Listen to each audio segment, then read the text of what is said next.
Donc non, c'est bien sûr qu'il faut aller la voir au Théâtre de la Huchette, parce qu'elle se joue depuis 1956. Bien sûr, parce que c'est la base, c'était ce qui avait été créé avec UNESCO, quand il était là, de son vivant. C'est un monument, oui. La cantatrice chauve à la Huchette est un monument, il faut aller la voir. Mais rien n'empêche de monter une cantatrice chauve avec d'autres regards, d'autres univers. C'est du théâtre, c'est de l'art vivant, c'est de l'art dramatique. Il faut donner vie, il faut en donner son interprétation. Sinon, on arrête de jouer Molière, on laisse ça à la Comédie Française. En fait, on joue qu'une fois les pièces et on arrête. Donc, j'avais pas aimé cet article, vraiment qui m'avait fait bondir, parce qu'il nous a déglingué, ça en gros, on n'allait pas la voir. Par contre, il est adorable. Espérons que les comédiens, cette jeune troupe talentueuse, ne se perdent pas dans ce genre de choix. Je sais plus comment il nous avait sorti ça. Ça m'avait fait bondir. Mais en même temps, moi, je te dirais, parce que je suis vraiment quelqu'un d'extérieur, tu vois, je reçois l'histoire, je te dirais, en sachant que tu t'aventurais sur la cantatrice chauve, parce que moi aussi, je connais aussi des cantatrices chauves, c'est vraiment une institution, entre guillemets. Totalement. Mais tu savais que tu allais recevoir de quelqu'un, soit quelqu'un qui allait te dire ce genre d'argumentation. Ouais. Oui, non, mais bien sûr que mais justement, j'avais été agréablement. C'est peut-être un des derniers articles qu'on avait eu, qu'on avait reçu. Et donc du coup, ça m'avait fait plaisir parce qu'avant, par contre, on a eu vraiment de superbes articles. C'était une belle reconnaissance. Mais non, mais ça même oui, mais ça m'a embêté pour être poli. Bien sûr. J'avais piqué vraiment de colère. C'était horrible. Voilà. Mais ce qui donne en fait toute son humanité à ton travail, et je pense aussi à cette aventure humaine que tu as mis sur place avec UNESCO, avec la cantatrice chauve. Et moi, je suis d'accord avec toi. Il faut aller il faut aller explorer, il faut aller vivre, il faut aller changer. Tant pis s'il y en a qui sont pas encore prêts à regarder, à entendre ce changement.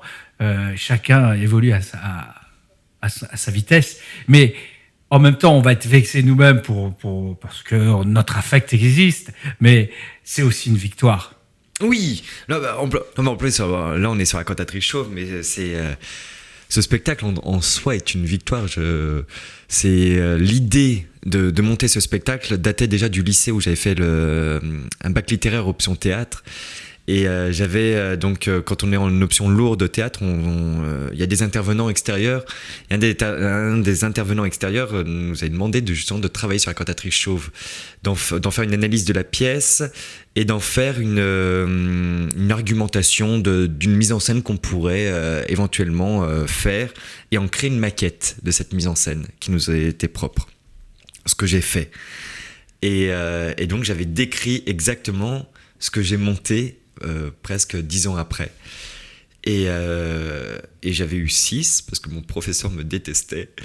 Et j'ai eu 6 en me disant que j'étais hors sujet, que je n'avais absolument rien compris à UNESCO et que rien compris à l'absurde. Et j'ai gardé ce dossier-là, et quand j'étais en cours Périmonie, j'ai voulu, pour une audition de fin d'année, on avait des petites auditions de fin d'année, de 6-7 minutes, du coup j'avais fait un best-of de la cantatrice chauve pour cette audition, donc j'avais fait couper des bouts, j'avais créé tout un best-of de cette pièce pour cette audition, et c'est là que Monsieur Périmonie m'avait dit « Tu as tout compris à UNESCO, tu as tout compris à l'absurde, fonce !» Ce que j'ai fait. Et c'est vrai que Monsieur Périmonie, qui a été, malheureusement il est décédé, mais c'est mon ange de la compagnie, c'est le parrain de la compagnie Cybèle, et parce que justement il nous a accompagnés. Il a accompagné toute la troupe, il était venu nous voir plusieurs fois, il était venu voir tous nos spectacles, et c'est lui qui m'a redonné confiance là-dessus, enfin en tout cas sur cette pièce, avec Sylvia Roux également qui m'avait accompagné, et du coup ça a été quelle victoire de voir évoluer cette pièce. On a commencé au Funambule Montmartre, après on était au théâtre Montmartre-Galabru. 4 ans vous êtes... C'est 5 ans qu'on joue cette 5 ans, pièce. c'est énorme. 5 ans plus 1 an, d'après ce qui est écrit, je me suis documenté. Eh oui. 5 ans plus 1 an de tournée en France Exactement, sur quelques dates. Ce monument, sur cette institution. Et on a fini justement en apothéose au Théâtre du Lucernaire, où là ça a été plusieurs mois d'exploitation avec une reprise, et où on a eu énormément de presse, de critiques presse et télé. Et ça a été pour moi c'était ma belle revanche par rapport à ça. Parce que pareil, c'était juste par rapport au lycée. Je n'arrivais pas à comprendre cette note et à me dire que je n'ai rien compris à l'absurde. Vous avez vu, ça commence à monter déjà.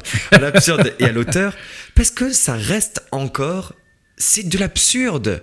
En quoi on peut me dire que j'étais hors sujet ? Tant qu'on respectait le texte et qu'on respectait... Pour moi, mon parti pris, c'était justement de mettre en avant le rôle de la bonne, qui est un tout petit rôle. Mais pour moi, je le sentais que c'était l'élément central de cette pièce. C'était le pivot de cette pièce. C'est la manipulation. C'est elle qui est derrière toute cette histoire. Pourquoi on peut me dire non alors que c'est de l'absurde ? On n'est pas obligé d'être d'accord, on n'est pas obligé d'accrocher, d'aimer. Mais c'est de l'absurde. Je n'ai rien changé à l'œuvre. Et d'ailleurs, on est soutenu par la fille de Ionesco. Donc voilà, là c'était encore en plus une nouvelle revanche. Franchement, ouais, c'est très émouvant parce que moi aussi j'ai joué la pièce de Ionesco dans un tout autre contexte, mais vraiment avec un contexte de vie aussi bien différent. Et j'avais joué le rôle du pompier. Ouais. Et c'est vrai que ce mot absurde, c'est une vraie ouverture sur le monde. C'est une vraie ouverture dans le langage, dans l'ouverture intellectuelle, philosophique. Et quelque part, ce 6, cette note 6, t'a donné une énergie fabuleuse pour déplacer les murs, remettre en place les décors et faire de soi-disant quelque chose qui est inamovible, renouvelé. C'est ça la force de l'artiste. Mm-hmm. J'ai encore plein de questions à te poser. Eh ben, c'est parti.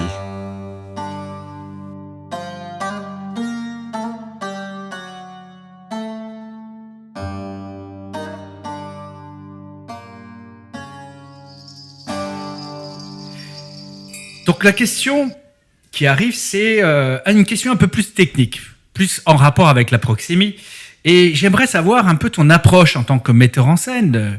Pour moi, quand je fais mes formations, je parle de mise en scène, mais mise en action, parce que on se met en action dans la prise de parole en public, dans une situation réelle, pas de théâtre ou pas artistique quelque part. Donc, on va travailler sur la mise en action, la mise en scène, mais en restant toujours authentique. Donc, j'aimerais avoir ton approche par rapport à ça en tant que metteur en scène. Voilà, explique-moi. Tu es libre, tu as 25 minutes, 35 minutes, 50... On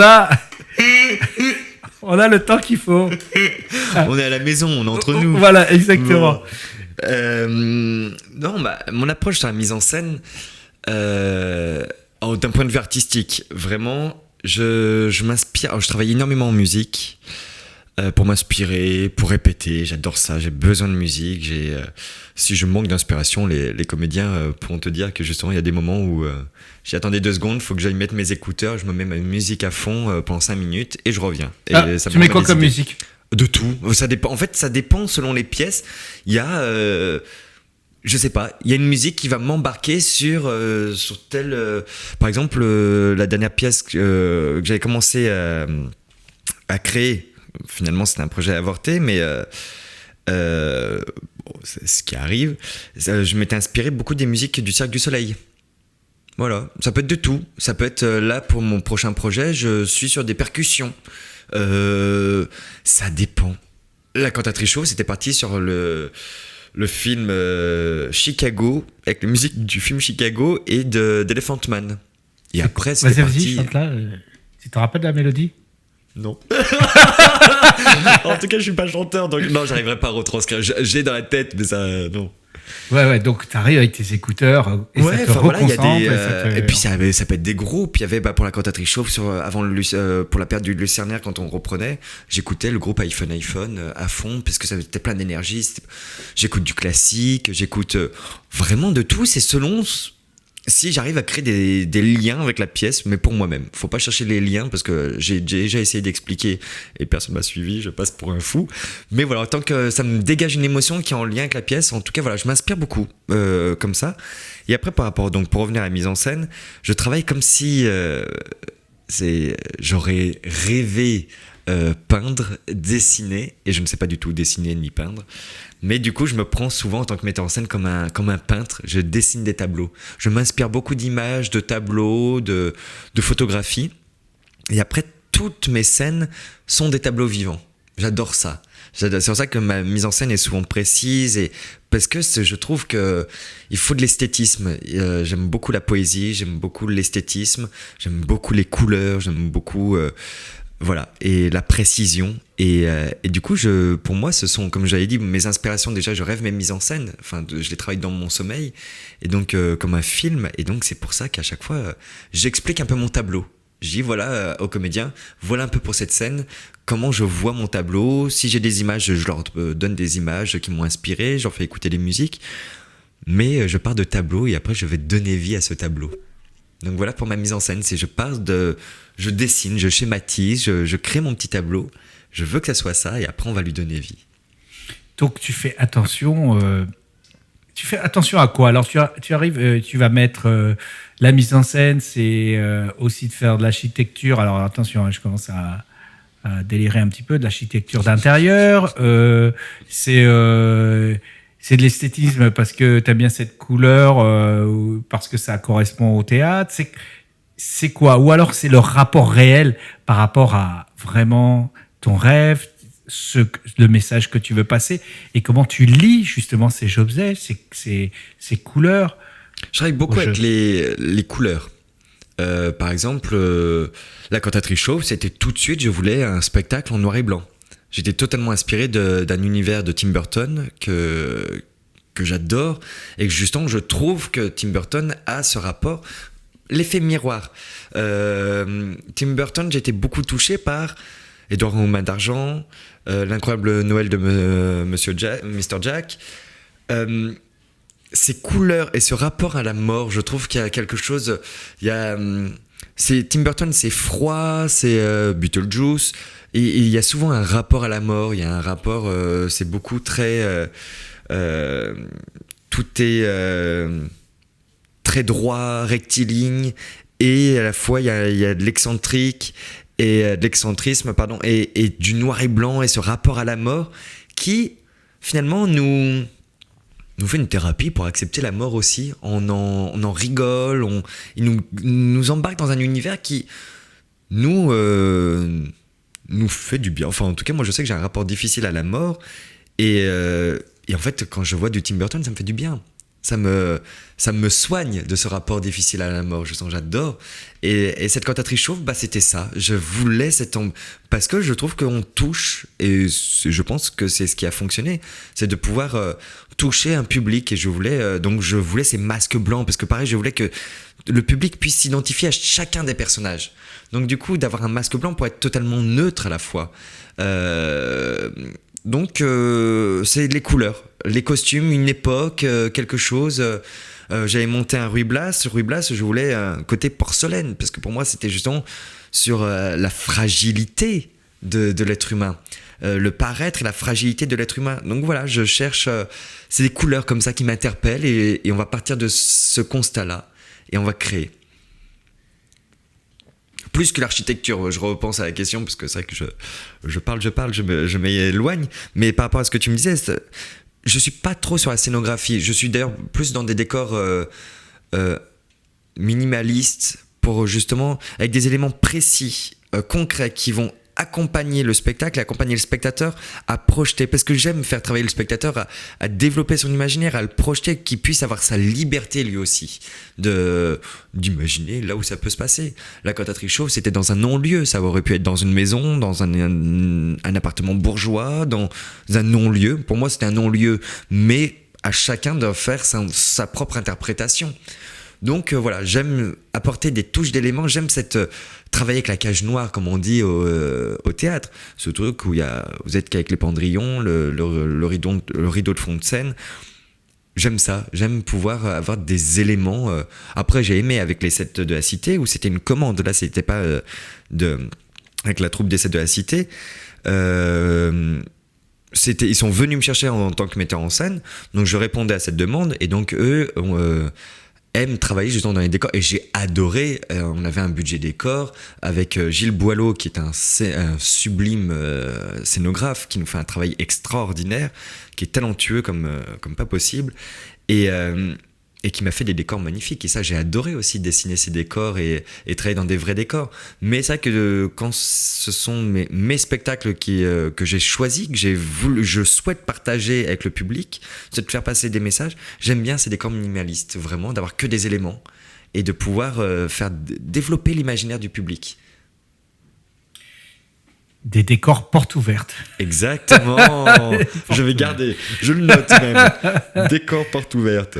Attention, hein, je commence à me déchaîner là, attention.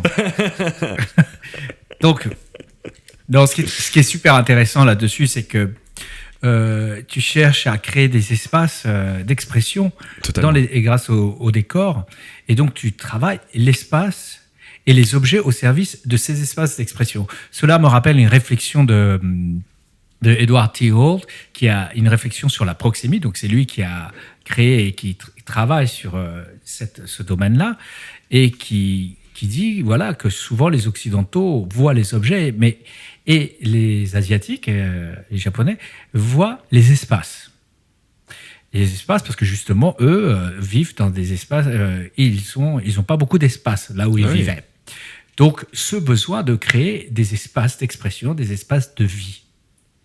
Et c'est très intéressant, parce que dans ta mise en scène, donc tu vas créer des espaces d'expression, des espaces de vie. Mais ces espaces de vie, comment tu vas les maîtriser pendant 2 heures d'une représentation? Comment tu vas les gérer?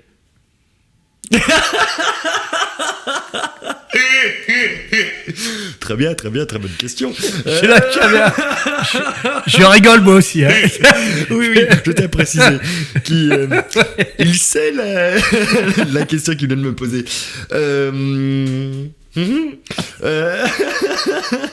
Comment je peux mettre... Non, en plus sérieusement, voilà, ça, je ne maîtrise pas. C'est justement d'avoir... à partir du moment où je n'ai pas le parti pris de dire que ça c'est bien, ça c'est pas bien, ou il faut voir mon spectacle de telle manière. À partir du moment où je suis pas là-dedans, justement, j'ai pas de maîtrise. Moi, ce que j'ai essayé de créer, c'est un spectacle ouvert, avec des sens ouverts. Je donne une trame. Est-ce que ça va vous faire rire? Est-ce que ça va vous faire pleurer? Est-ce que vous allez toucher, pas toucher? Mon objectif, c'est que vous ne sortiez pas d'un spectacle insensible, et enfin voilà, vous êtes sorti au théâtre et soit vous avez rigolé, mais bon voilà. Non, j'ai envie qu'il y ait quelque chose. Si on rigole, je veux qu'il y ait aussi un impact, pas que rire parce que c'était comique, mais qu'il y ait un message derrière, que ça vous donne envie d'aller faire la fête, de profiter de la vie, ou justement d'appeler des amis que vous n'avez pas appelés depuis longtemps et de vous dire... Mais en fait, ouais, la vie, elle est belle, ou alors de quelque chose de dramatique, et de prendre conscience des choses dramatiques aussi de notre vie, d'avoir une autre sensibilité, alors qu'on est là pour... Voilà, je trouve qu'il faut...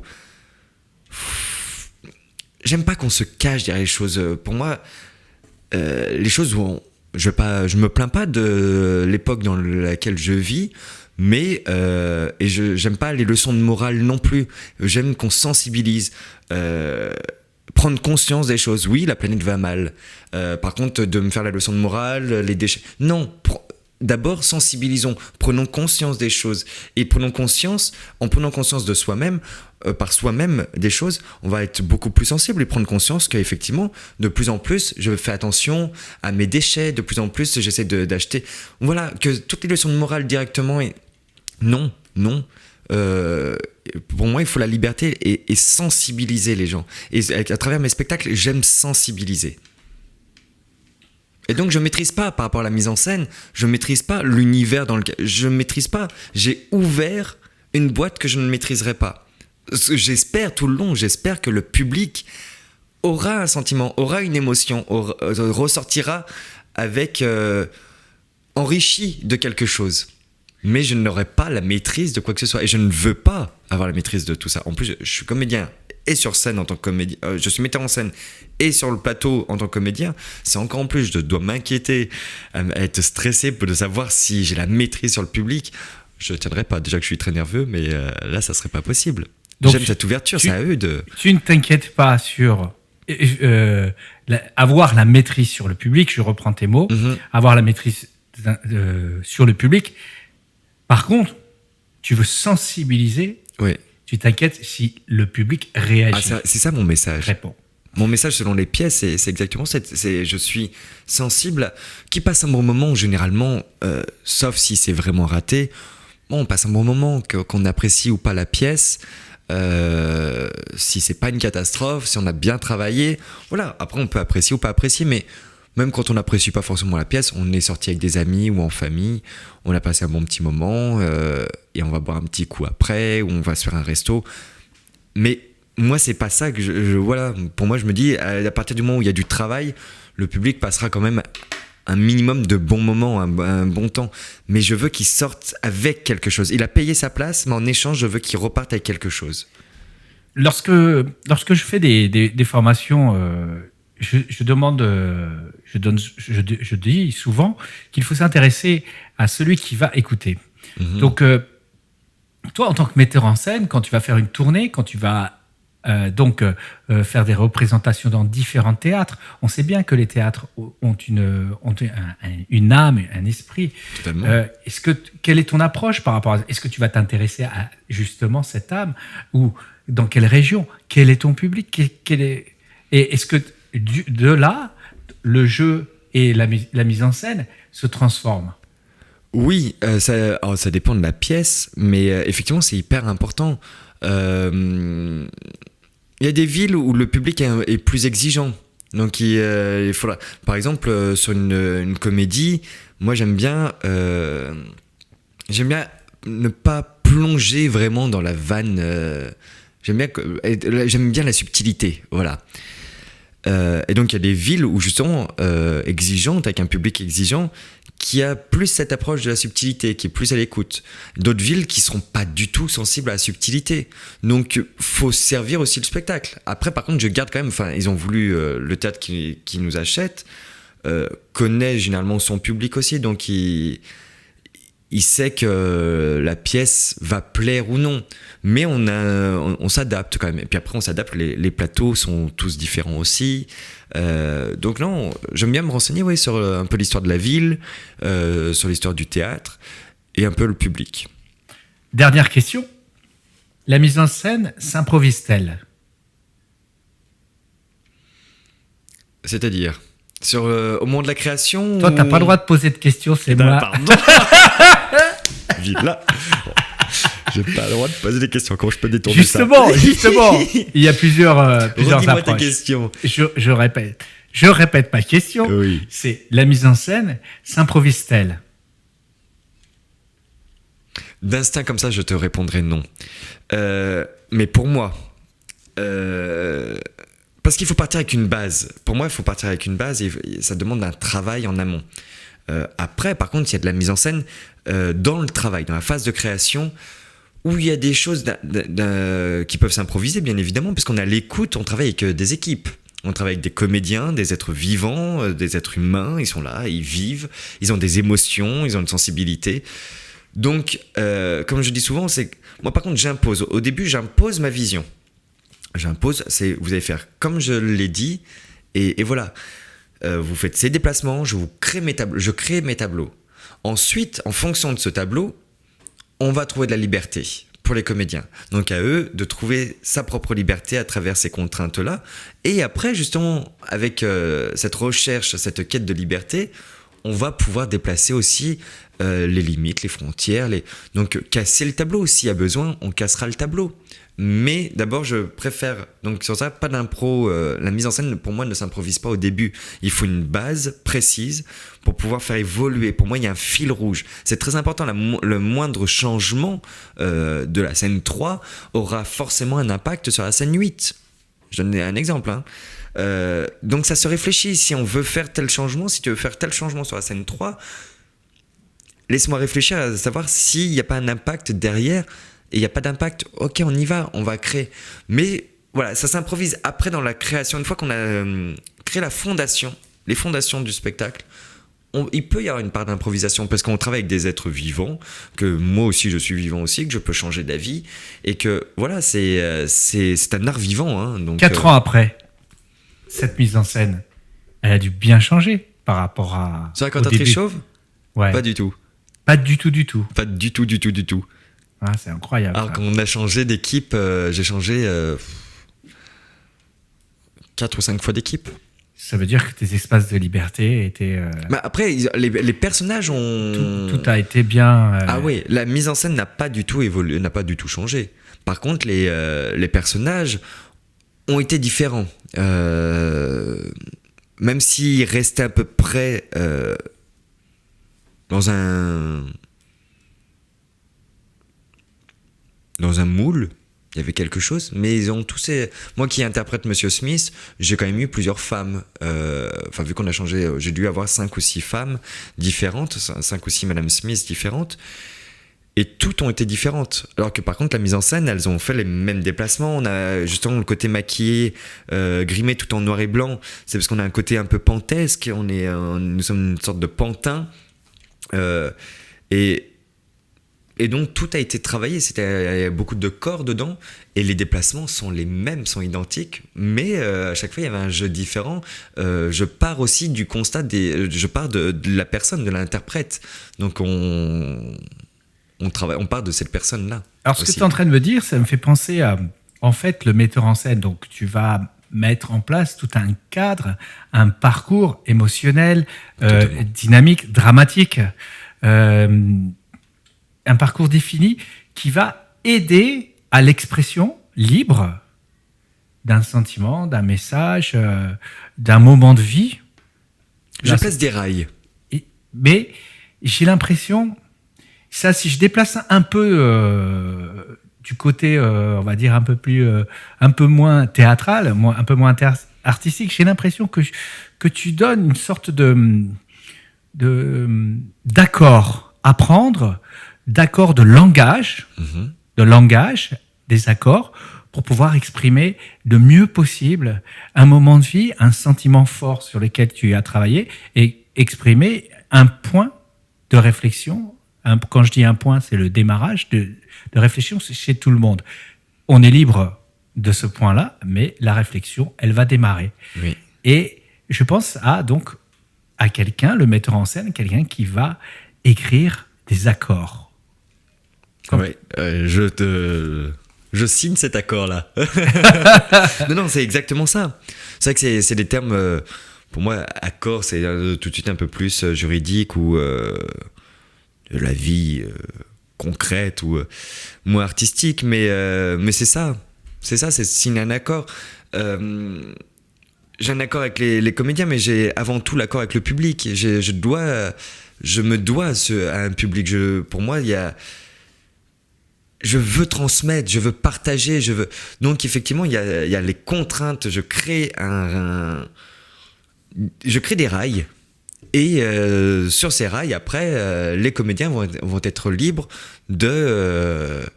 d'interpréter, on fait un travail ensemble commun, mais il y a ce rail qui est là pour communiquer. J'ai ce constat, ce contrat qui est là. Et l'autre réflexion qui vient à l'esprit en t'écoutant, c'est aussi, donc je veux transmettre.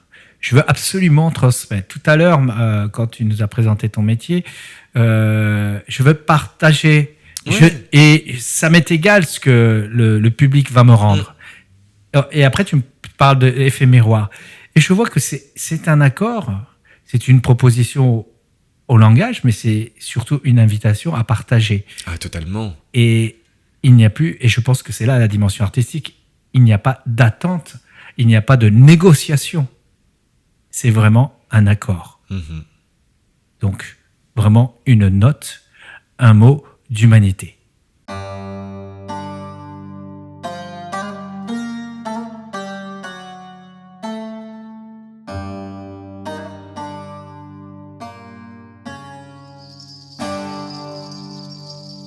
pour nos auditeurs, j'aimerais que tu nous donnes des clés pour la prise de parole en public par rapport à ça. Quelles seraient des clés de réflexion, les conseils?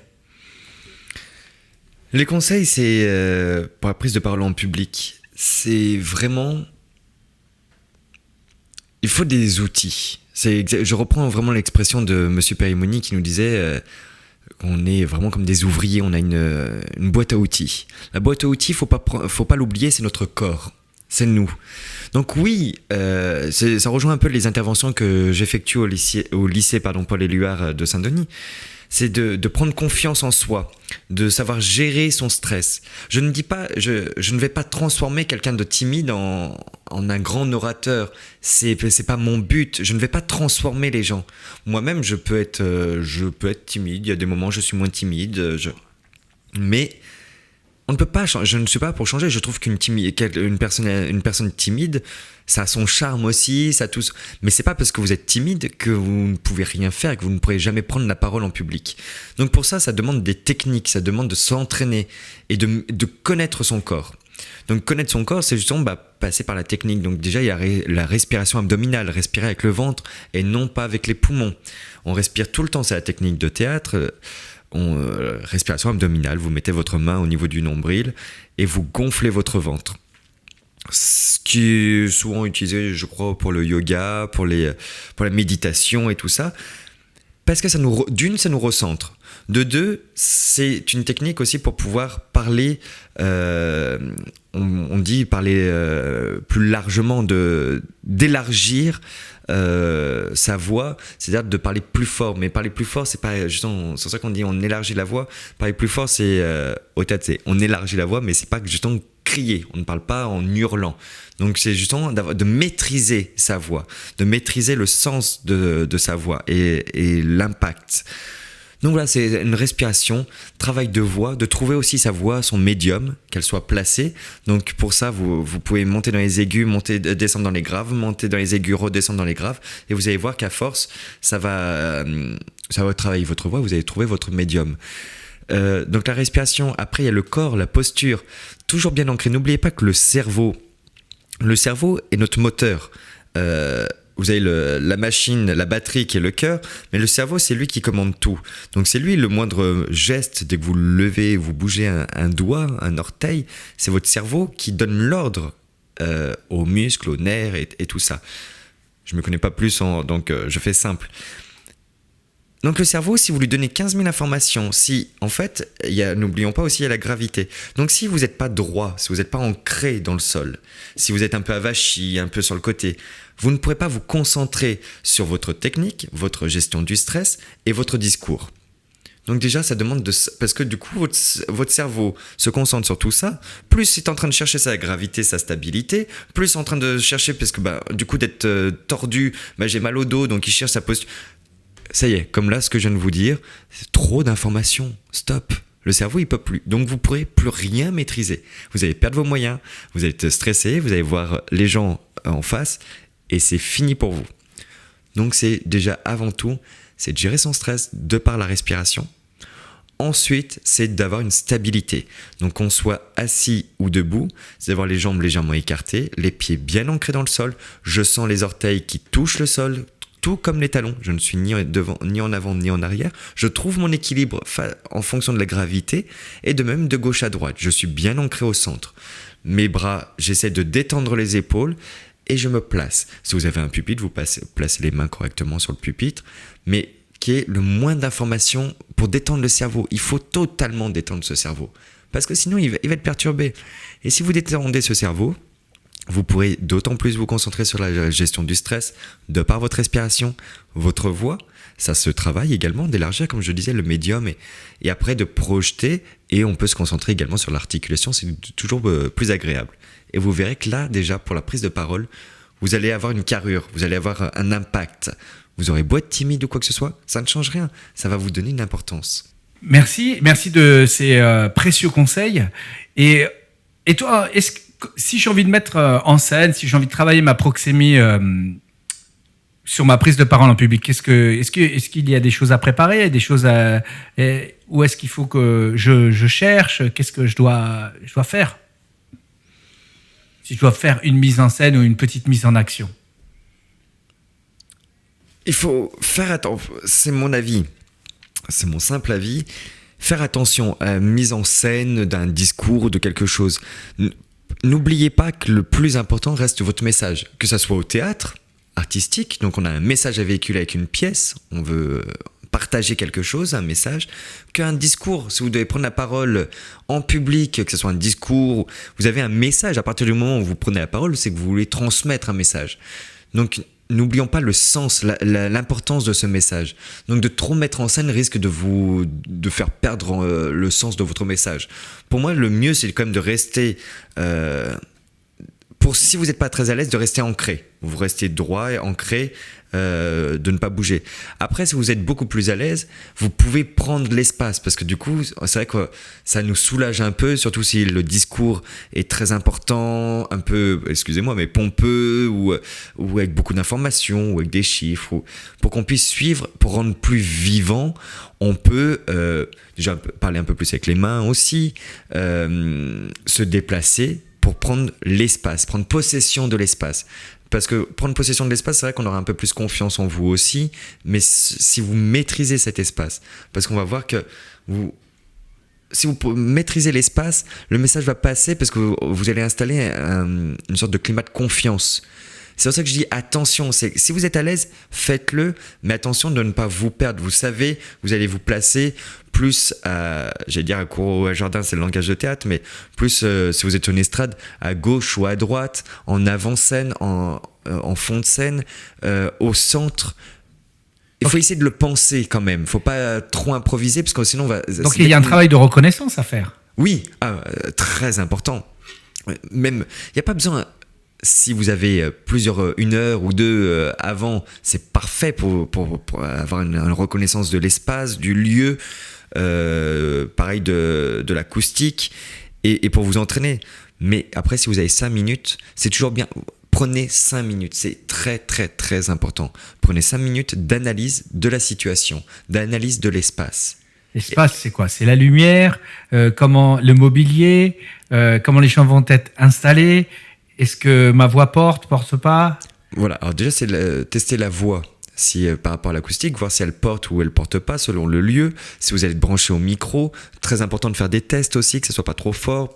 C'est des détails, mais il faut qu'il y ait un confort pour le public. Ensuite, d'avoir l'espace, savoir si ça va être meublé, pas meublé, si vous allez pouvoir vous déplacer, comment vous allez pouvoir vous déplacer.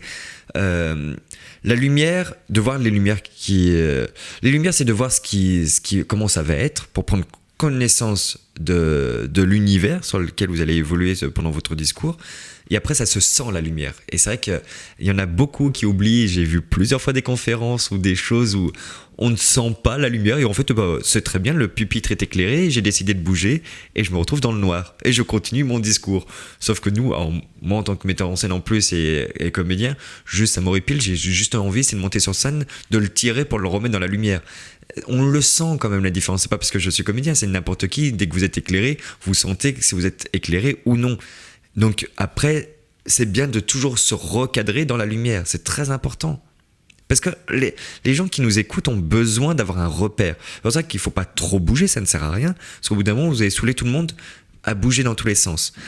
Si vous êtes à l'aise de vous déplacer dans l'espace, de prendre possession de l'espace, d'aller rejoindre, parce que vous sentez un peu plus d'attention vers le côté droit ou vers le côté gauche, vous allez vous remettre au centre pour rassembler un peu tout le monde. Voilà, c'est de sentir, il faut avoir une écoute. Donc pour ça se prépare déjà d'avoir une maîtrise du lieu pour pouvoir être totalement à l'écoute du public. Et en fait, la proxémie aussi, je voudrais rajouter, tout ce travail de préparation et de repérage que vous avez vous permet aussi de comprendre et d'analyser aussi les distances de communication, les distances sociales. Parce que tout dépend aussi, comme tu as dit, de l'univers dans lequel on évolue. Mmh. Et on ne va pas être sur quelqu'un alors que cette personne-là n'attend pas que vous veniez vraiment sur elle. C'est-à-dire, est-ce qu'on va se poser à 2-3 mètres ou à 50 cm? ça aussi, ce sont des données super importantes dans votre mise en action. Ce sont des données proxémiques. Donc, faire attention à l'univers. J'aime ce mot d'univers parce que chaque endroit que vous allez et chaque personne est un univers différent. Après, il y a une conjonction d'univers, et il faut s'y intéresser. Il faut s'y intéresser pour pouvoir justement laisser libre et déblayer un petit peu et mettre ces accords en marche, ces propositions d'accords dans les meilleures conditions possibles. Donc, s'intéresser à la culture de l'autre. Alexis, je te remercie beaucoup pour tous ces conseils précieux. J'espère que nos auditeurs ont bien tout noté. C'est un podcast fabuleux, c'est le numéro 10. Il y a plus de 2000 personnes qui nous écoutent. J'en suis très fier. Et tu seras toujours le bienvenu. J'espère qu'on fera des tables débats. Mais avant de quitter nos auditeurs, je voudrais que tu nous parles un peu de ton actualité, s'il te plaît. Eh ben, vous pouvez me retrouver en ce moment tous les mardis à 19h30 au théâtre Montmartre-Galabru dans la pièce Ce qu'il reste jusqu'au 22 octobre. Voilà, donc c'est tous les mardis 19h30 au théâtre Montmartre-Galabru jusqu'au 22 octobre. Et là, je prépare actuellement une nouvelle création. Je me suis intéressé au récit d'Alfred de Musset, l'histoire d'un merle blanc, qui est une recherche, une quête sur la recherche qui nous sommes. Voilà, c'est l'histoire d'un merle blanc c'est un peu comme le vilain petit canard. C'est un mélange du vilain petit canard et du petit prince. Donc on part à la quête de soi-même et à la rencontre des autres. C'est très actuel, je pense. Exactement. On en a parlé en off. Je crois qu'on a eu 45 minutes de bons petits débats et de réflexion là-dessus. Exactement. Et je pense que c'est une très, très belle idée. Et je te souhaite vraiment que de la réussite. Merci beaucoup. Et merci pour ton enthousiasme, ton côté positif. Et je te dis à très bientôt. À très bientôt. C'est toujours un plaisir de recevoir des artistes, des experts engagés dans leur métier, ici à CES Prod. C'était Alexis Rocamora, acteur et metteur en scène. C'était dans le cadre de la dynamique de la communauté rap, c'est-à-dire référence active permanente. Je vous livre tout de suite notre actualité à CES Prod. Vous pouvez vous renseigner sur notre site cesprod.com sur le Dojo de la Parole, qui est notre atelier récurrent à la coopérative Poincaré à Saint-Denis. Vous pouvez vous y inscrire en ligne. Vous pouvez aussi participer au test « Quel orateur êtes-vous » Il est gratuit, profitez-en. Ensuite, vous pouvez aussi acheter en ligne notre livre pédagogique, notre livret de la prise de parole en public. Puis, si vous désirez un détox de votre bureau, de votre espace de travail, n'hésitez pas à nous contacter et travailler avec Gulseren. Ensuite, sur notre site aussi, vous trouverez toute notre actualité, encore dans la dynamique rap, c'est-à-dire nos brunch concerts qui sont fabuleux, qui sont le dimanche matin à la coopérative Poincaré.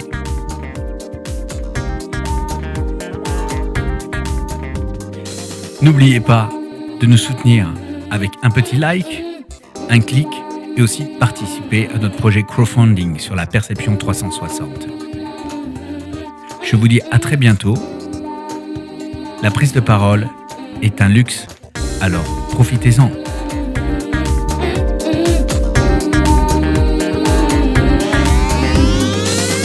Pour nous soutenir, n'oubliez pas de rajouter un like en bas de la vidéo et de nous retrouver sur tipeee.com. À très bientôt. Merci.